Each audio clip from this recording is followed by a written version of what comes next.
Hello மக்களே.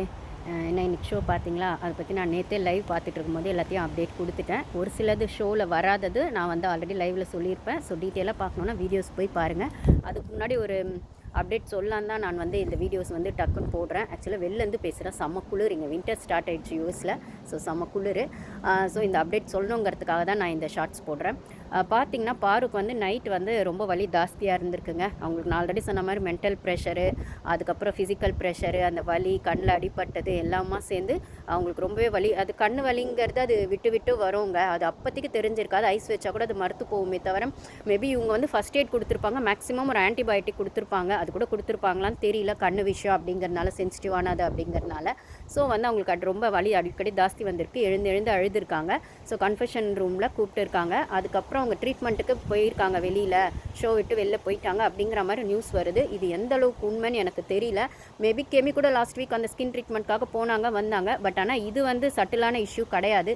கண்டிப்பாக சென்சிட்டிவான இஷ்யூ, ரொம்ப ஸ்ட்ராங்கான இஷ்யூ. கண்ணுன்னும் போது இதே மாதிரி பார்த்திங்கன்னா மலையாள பிக் பாஸில் ஆல்ரெடி வந்து இந்த மாதிரி கண்ணில் இன்ஃபெக்ஷன் ஆகி ஒரு கண்டஸ்டன்ட் வெளில போயிருக்காங்க ட்ரீட்மெண்ட்டுக்காக அப்படின்னு சொல்லும்போது, பாரு விஷயத்தில் இது நம்மளுக்கே ஓப்பனாக வந்து அவ்வளோ பெருசு கண்ணு வீங்கி இருக்குன்னும் போது அது வெறும் வீக்கம் மட்டும் தானா இவங்க வந்து ஃபஸ்ட் எய்ட் பண்ணி சரி பண்ணுவாங்க. மேக்ஸிமம் 1 வீக் 10 டேஸில் அதை வந்து பாரு டாலரேட் கூட பண்ணிடுவாங்க.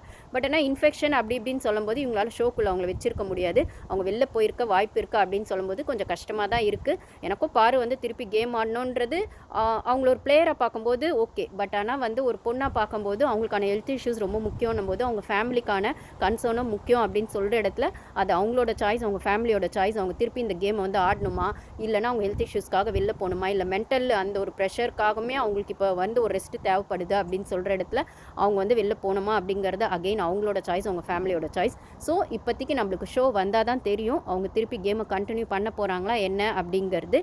என்ன கேட்டால் பாரு இருக்கிற கோவத்துக்கு நான் இப்போ போயிட்டு கூட திரும்பி கம்பேக் கொடுப்பேன்டா, வைல்டு கார்டில் வந்தாச்சும் உங்களை திருப்பி அடிப்பேன்டா அப்படின்ற மாதிரி அக்ரிமெண்ட் போட்டு தான் போவாங்கன்னு நினைக்கிறேன். ஸோ வெயிட் பண்ணி தான் பார்க்கணும். ஏன்னா வனிதாக்கா அந்த மாதிரி போயிட்டு திருப்பி வைல்டு கார்டில் வந்திருக்காங்க. ஏன்னா திருப்பி வைல்டு கார்டு இவங்க அனுப்ப போகிறாங்க. 2-3 வீக்ஸ் கழிச்சு பழைய கண்டஸ்டன்ஸில் யாரோ ஒருத்தர் உள்ளே அனுப்ப போகிறாங்கன்னு ஒரு விஷயங்கள் வெளில வருது. அது பாருவாக இருக்கிறதுக்கான வாய்ப்புகளும் நிறைய இருக்கலாம். ஒருவேளை அவங்க வெளியில் போனால், அப்போ வெளியில் போயிட்டாங்கன்னா இன்னும் சூப்பராகவே கேமை பார்த்துட்டு வந்து செம்மையாக ஆடுவாங்க. ஆனால் அதுக்கான சான்சஸ் எப்படி அப்படிங்கிறத நம்ம வெயிட் பண்ணி தான் பார்க்கணும். Thank you guys.